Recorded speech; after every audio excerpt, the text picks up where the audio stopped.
Hello students, good morning. Hope you guys are enjoying yourselves and you're enjoying the relaxed lockdown as well. Okay, today we would be looking at English grammar. And our topic for today is the noun clause.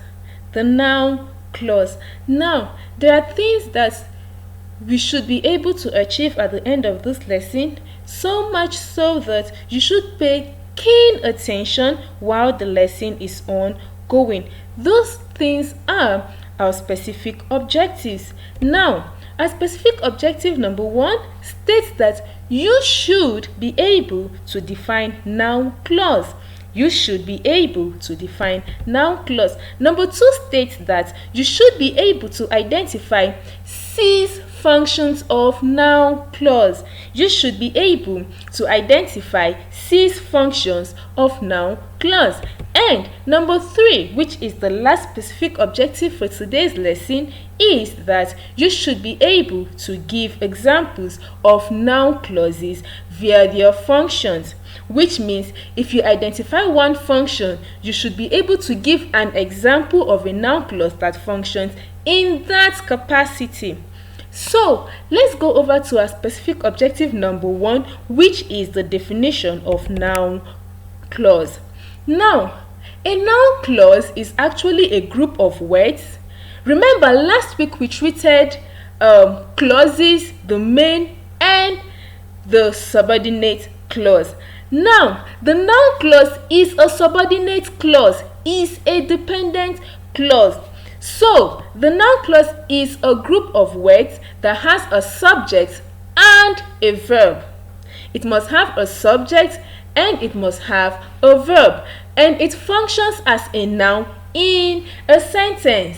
Now, what is a noun? That should be our first question. Like we know, a noun is actually a name of a person, animal, place, things, ideas. That is what a noun is. And there are so many ways noun functions in sentences. A noun could function as a subject, which means it acts as the performer of an action in a sentence.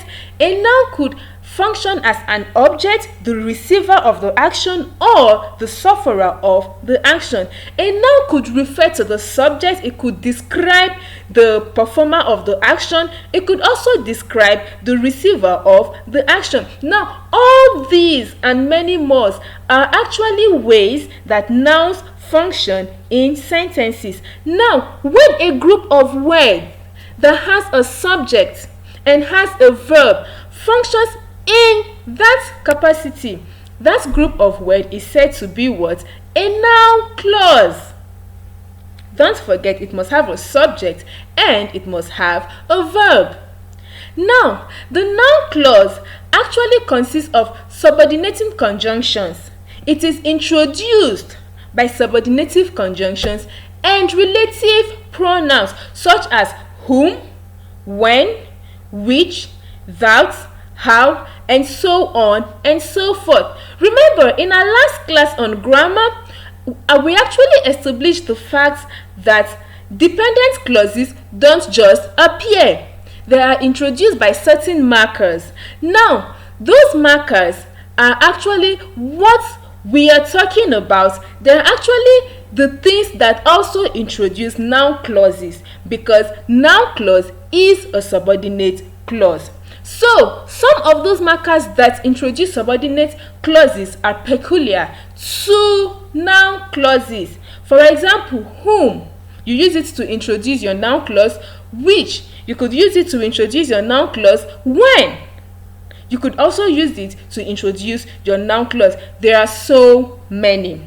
Now, after these subordinating conjunctions and relative pronouns, the clause follows. So, I want to believe that the definition of a noun clause is well understood. Let's move over to a specific objective number 2, which is the functions of noun clause. Functions of noun clause. Now, number 1 function of a noun clause is that the noun clause functions as the subject of the verb. The noun clause functions as the subject of the verb. Remember, I said a noun could actually be the performer of an action. Now, when this group of words that has a subject and a verb functions as the performer, it is placed in the initial position of a sentence. That group of words is said to be a noun clause. As we have it here, a noun clause functions as the subject of the verb when it occupies the subject position. Now, where is the subject position?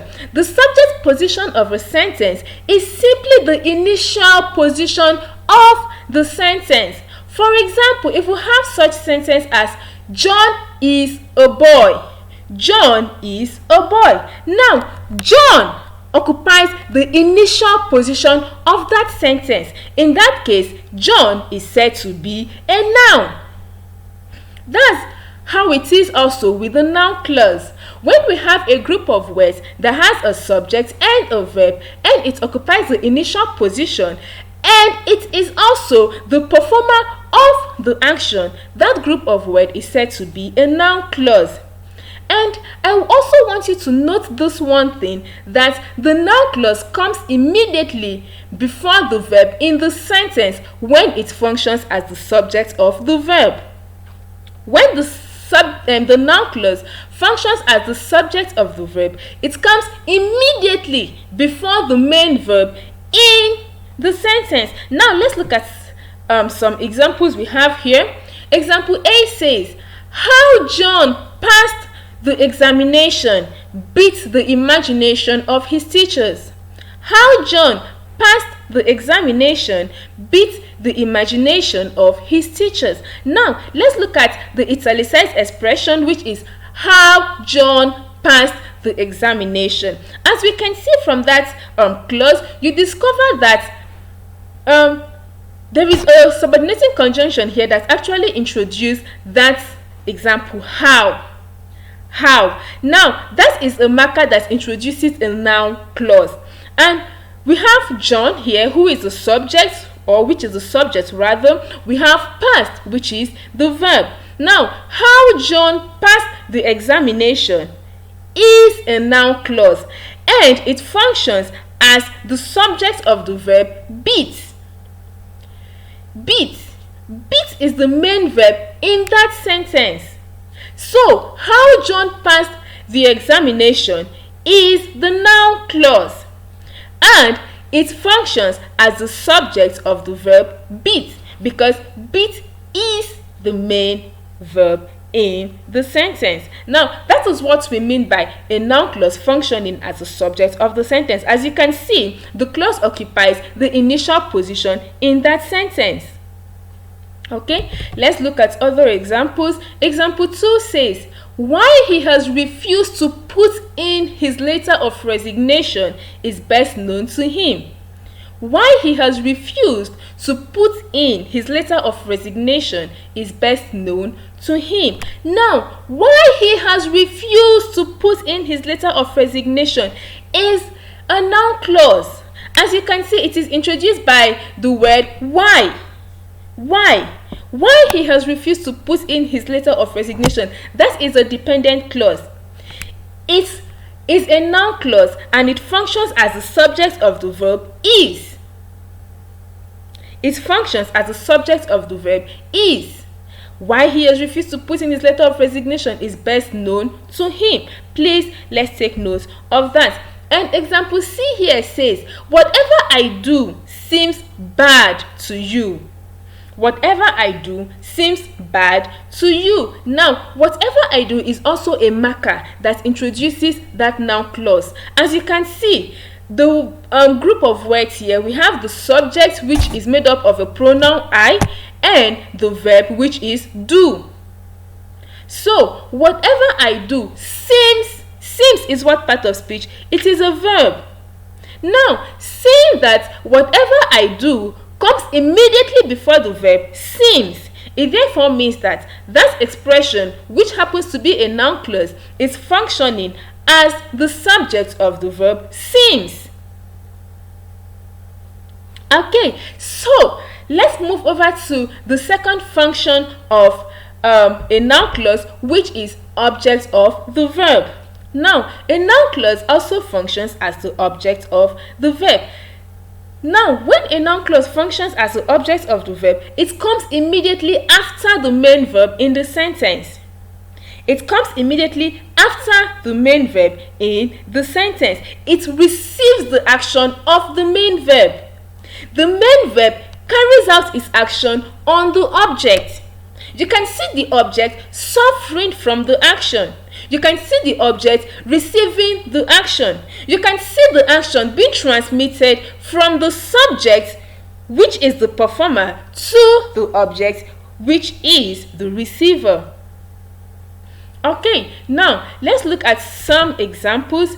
Example A says, the suspect eventually accepted that he was guilty. The suspect, that is the subject, made up of a noun phrase, the subject and the suspect. The suspect. It is made up of a noun phrase. Eventually accepted.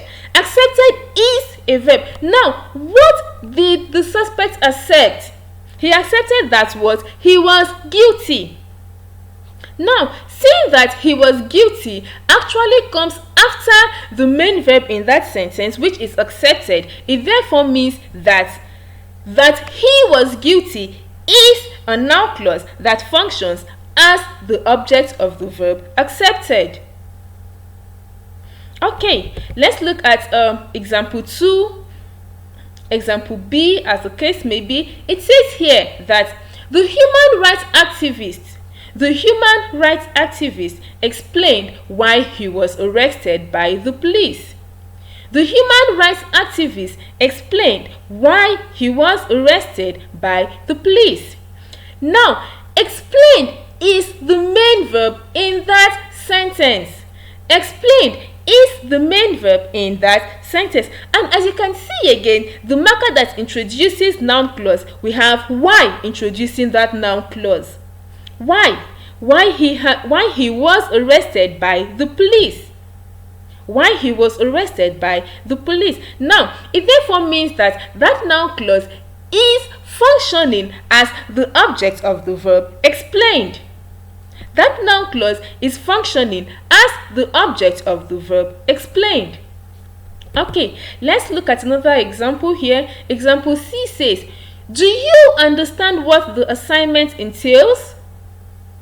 Do you understand what the assignment entails? Do you, as we can see, do is what? It's a verb.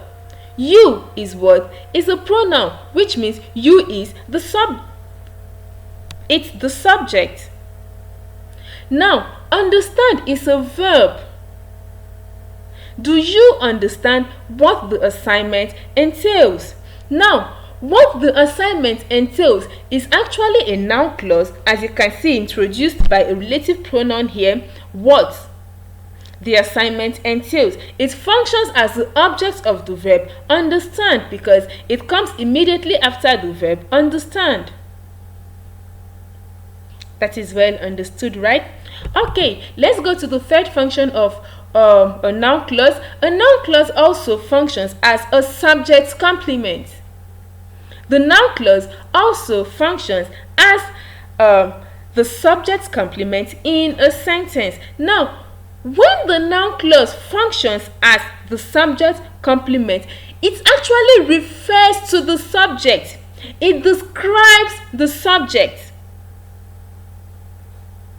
It elaborates on the subject. It explains the subject better. Now, when a noun clause does that, and when it comes after the verb in the sentence, that noun clause is said to function as the subject complement.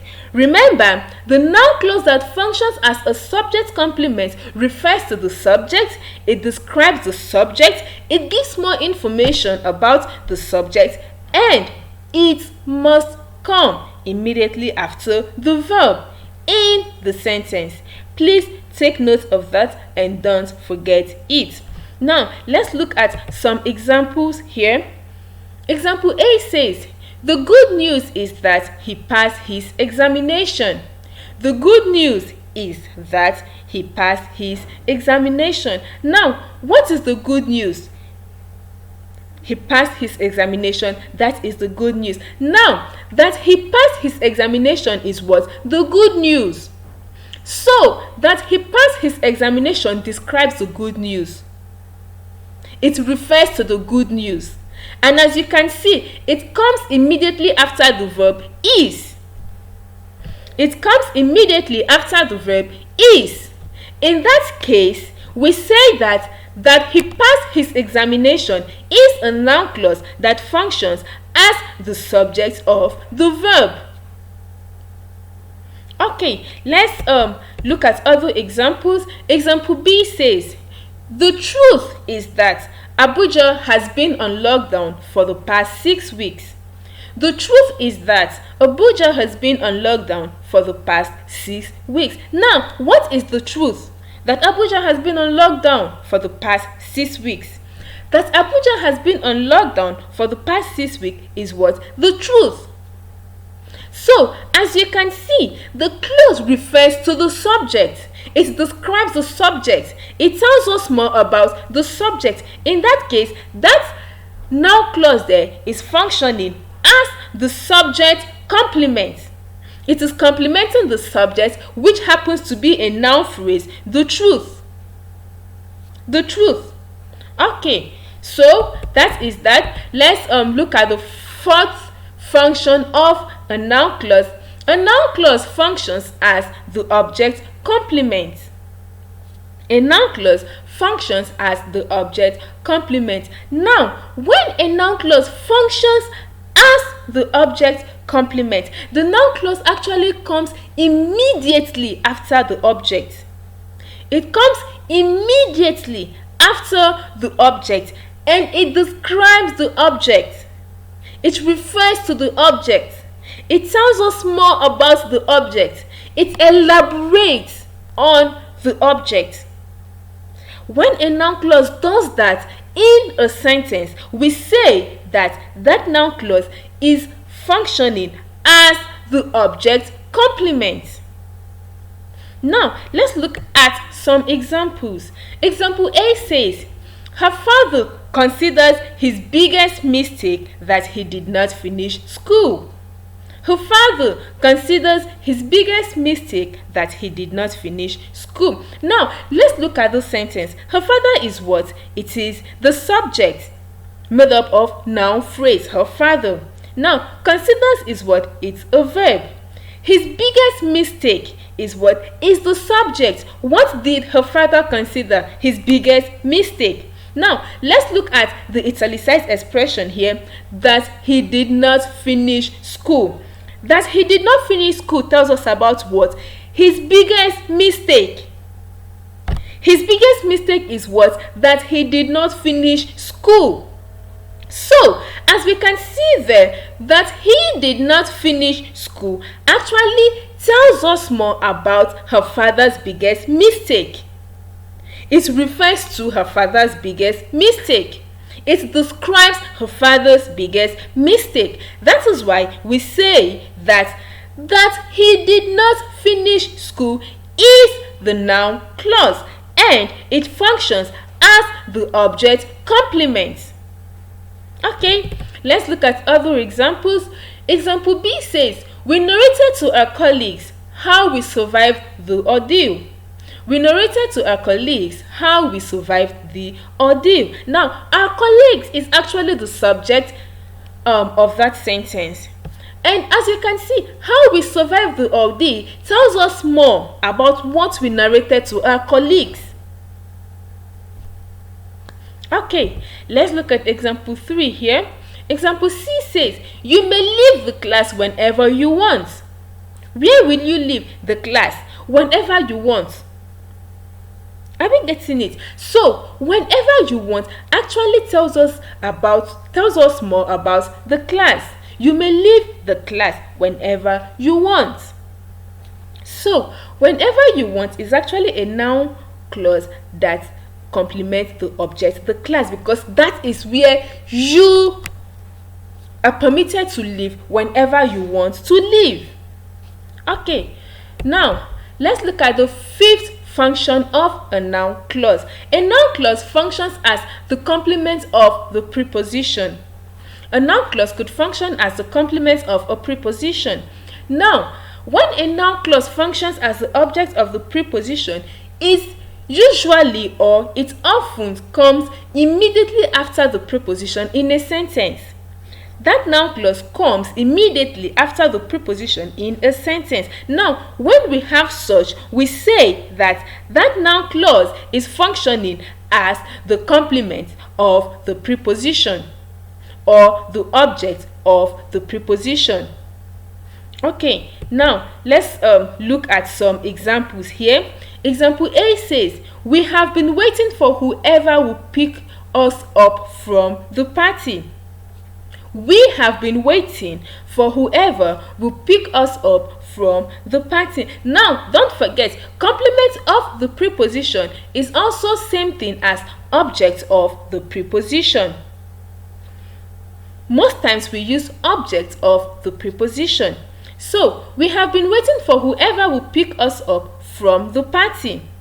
We have been waiting for whoever will pick us up from the party. Now, whoever will pick us up from the party is a noun clause, and as you can see, it comes after the preposition for, which means that noun clause is functioning as the object of the preposition for. That noun clause is functioning as the object of the preposition for. We have been waiting for whoever will pick us up from the party. That is who we have been waiting for. Okay, let's look at other examples here. Example B says, "The money was retrieved from the man who stole it." The money was retrieved from the man who stole it.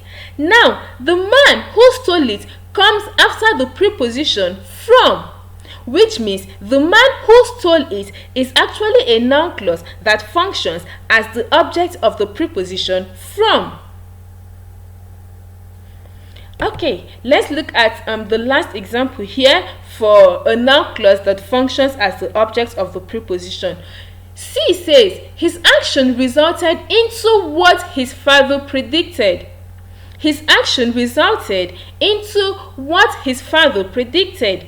Now, what his father predicted comes after the preposition into, which means that noun clause is functioning as the object of the preposition into. What his father predicted is functioning as the object of the preposition into. So, the last function of a noun clause we'll be looking at today is apposition to a noun. A noun clause that functions as an apposition to a noun. Now, when a noun clause functions as an apposition to a noun, it comes immediately after the noun. And the noun and the noun clause would refer to the same thing, to the same person, to the same idea, to the same place. You can name it. When a noun clause comes immediately after the noun and when it refers to the same thing as the noun in the sentence, that noun clause is said to function as an apposition to the noun in the sentence. Okay, let's look at examples here. Example A says, "The news that I was missing spread across the village." The news that I was missing spread across the village. Now, what is the news that I was missing? That I was missing is what? The news. As you can see, they both refer to the same thing. They are talking about the same thing. So in that case, that I was missing actually functions as a noun in apposition to the noun phrase, the news. Okay, let's look at some other examples. Example B says, "The problem that the storm knocked out power is affecting the entire town." Now, what is the problem that the storm knocked out what? Power. That the storm knocked out power is what? The problem. So, as you can see, they both refer to the same thing. In that case, the italicized expression there, which is that the storm knocks out power, is actually a noun clause that functions as a noun in opposition to the noun phrase, the problem. Okay, let's look at the last example, example C. Here it says your question whether you should sing or dance is totally a matter of your discretion. Your question whether you should sing or dance is totally a matter of your discretion. What is your question? Whether you should sing or dance. Whether you should sing or dance is what? Your question. They are both talking about the same thing. They both refer to the same thing. In that case, the italicized expression there is a noun clause and it functions as an opposition to the noun phrase your question. Okay, so with that, I believe that we can now define what a noun clause is. We can actually identify the functions of noun clause and give examples. If we see examples that have noun clauses in them, we should be able to identify what they function as in the sentences they appear in. So that is that for noun clause and function. Meanwhile, there is no assignment on this video, but the assignment is actually on the Google Classroom platform. I would look into it seriously and critically this time around. I would not take any form of late submission. That is totally wrong and totally unacceptable. So go to log into the Google Classroom platform. The notes would be there. Copy the notes and also do the assignment and make sure to submit the assignment. Please, please, please, and please don't let us have any more troubles for not submitting your assignment. Do have a lovely day. Stay safe.